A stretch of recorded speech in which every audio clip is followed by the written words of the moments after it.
Hey guys, this is TJPlaysNow, and today I am back with another episode here on Diamond Fire, and today we are actually going to be learning how to do a custom crate thing.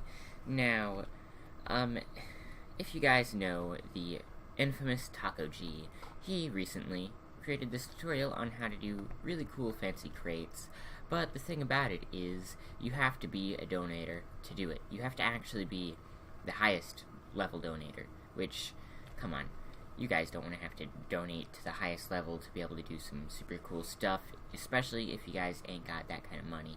Who does have that kind of money, am I right? Well, today I'm going to be showing you guys how to make custom crates just like this one right here. So, I've already claimed this crate, and as you see me right-clicking it, it says you already acquired this chest. So, basically that happens. So, if I go ahead and then go into /mode dev, I can add in a thingy to make it so I can re-get this chest. Just for a very short second, I'm going to add a set variable just to showcase how this chest actually works.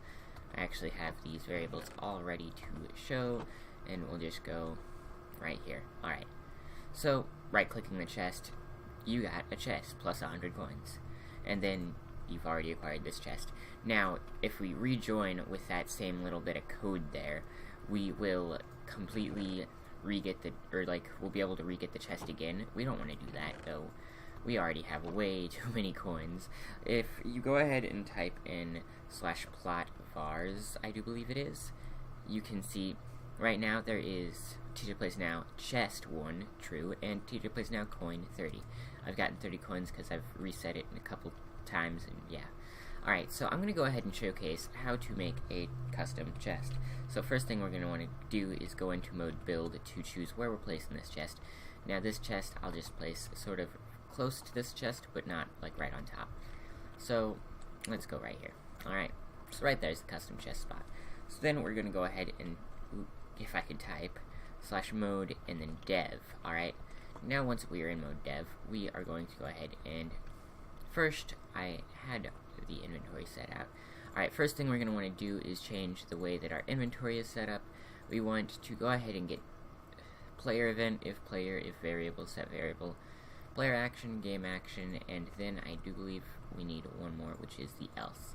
Alright, so to start off this line of code, we're going to go ahead and place a player event right-click, and just change that to right-click. Now, I already have that placed, and we already have our first chest.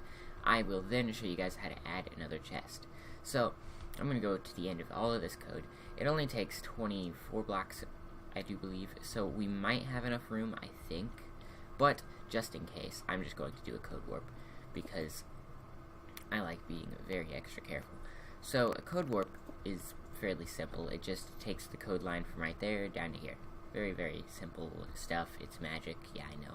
Alright, so now with that code warp, we're going to place an if player, and if player is looking at block. Alright, now we're actually going to be grabbing a special location variable out of our variable items, which is the iron block, and then we'll right click on this chest. Now, it opened the chest, but it also did set that, so don't worry. So now we're going to go ahead and put that in there. Then we're going to go ahead and do an if variable, a set variable, a player action, a game action, and then go past the first piston, which is part of the if variable event, or line, and then do an else block, okay? Now inside of that we'll do a player action and a game action. Now, the if variable is going to set not equals, okay? Now we're going to grab some variable items. First we need a regular variable item, and then we need a text. We'll need a couple of these, so just go ahead and middle click it and grab a couple. Then we'll also need, not the location, I'm pretty sure that is all of the things we will need. We might actually need a couple more of these variable things, so let's go ahead and just keep a couple extra. So the first one we are actually going to go ahead and name %default, and then %default chest 2. I think the first one is set to chest 1. Chest 1, yes. Alright, then we are going to shift right click with the thing on our hand to save the %chest2 variable, and then we're going to go ahead and slap one of those right into that if variable. Okay, so now we're going to also, over to this book, we're going to set this book to equal true. Alright, Just very simple true. And then we're going to also copy a whole buttload of these because we may need more of these in the future. But you're going to go ahead and put one of those into the if variable. Alright, now you're going to go ahead and actually put the same exact 2% default chest2 and then true into the first set variable. Alright, easy enough, and it seems like I am getting a tiny bit of lag. Why can't it just work? Did that work? I don't know. Seems that we are having struggles. Maybe.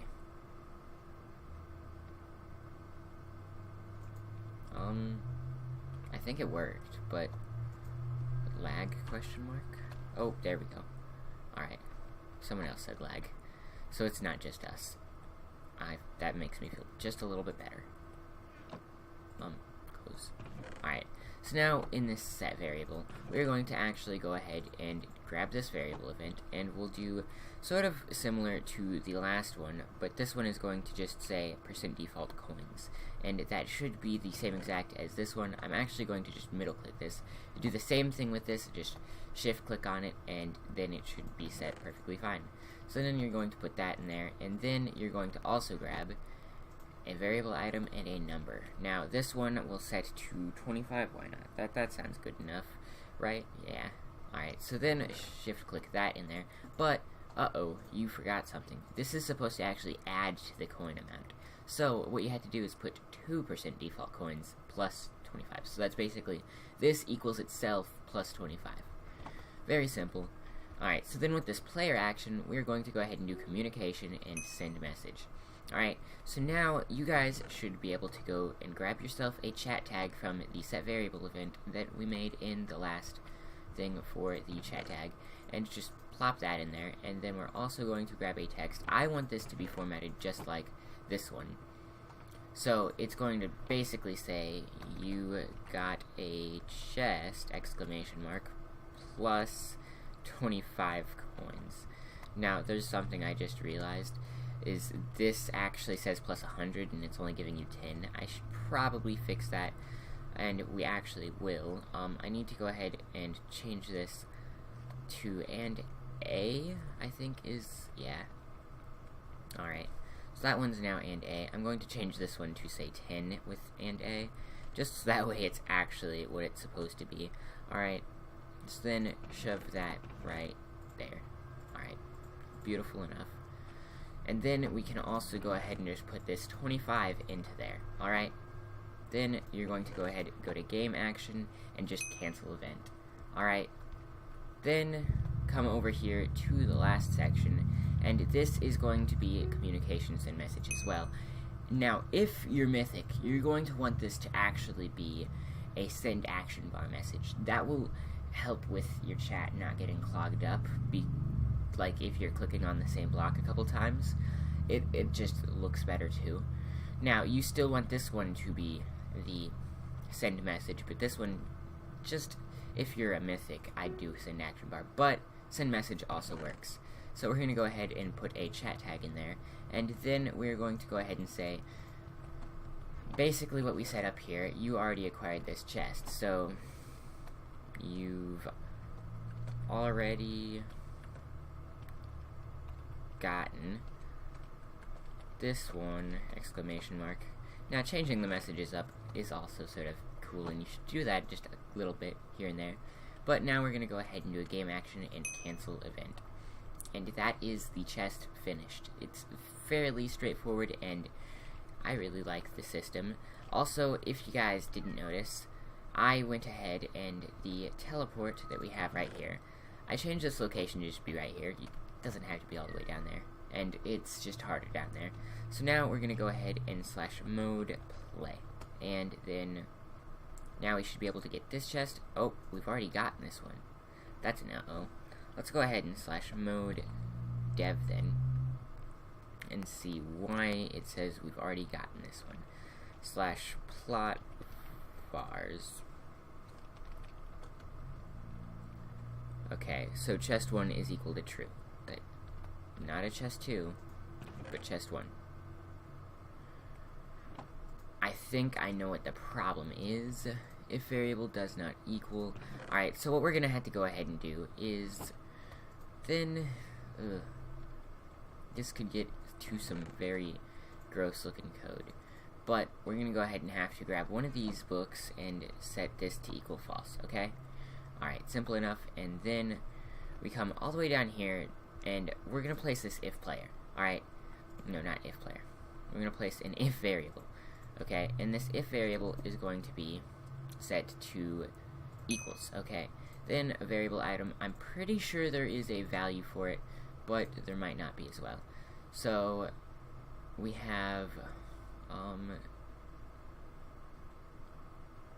let's see, maybe not. XYZ total player count, nope. There is no other variable. That's upsetting. So we'll going to go ahead and make our own variable. This is going to have to be a number because that's the only way these things work. So this is going to have to be set to %default, and then set it to player played before. Alright, so now that should equal 1, and if it doesn't, then the player has not played before. Alright, so just shove that in there, and then that's set to if equals. We want to actually set that to not equals. And then we're going to go ahead and just shove a whole bunch of new set variable events. We only need the 2, so just go ahead and put that in there with a false book. Can I put that in there? Alright, yeah. And then put this one in there with another false book. Alright, and then /mode play should reset our scores, so we should be able to get this chest, you got a chest, and this chest. Alright, both chests work. /mode dev, and then go back into mode play. Now, alright, and then you can see, oh, that is, hold up, I forgot to actually do one last thing. We need to come back over here and set this %default played before to 1. We need to click save, and also we need to grab it out of the chest and then shift click right there to set this variable to also equal 1. So that way it doesn't redo anything and all should be good. So now if we go into mode play, we should be able to get the chest this time. Alright, we got both the chests, okay, and then go mode dev, and then mode play, and now we should not be able to get the chest. But you've already acquired this chest. Very, very amazing way of doing it. It only requires a little bit of code. It does take up a little bit of space, so make sure to use those code warp blocks I showed you about, just briefly. And in order to actually add, say, another line, say I want to bring this up to the top floor, so I'm going to go ahead and right-click, so that way it sets it to code warp 2, alright? Now I'm going to bring this all the way up and over here, to right here, and then set this to code warp 2, alright? And then you should be ready to do the if player and redo the entire tutorial. So I do hope you guys enjoyed this tutorial. I hope it helped you out a very, very lot.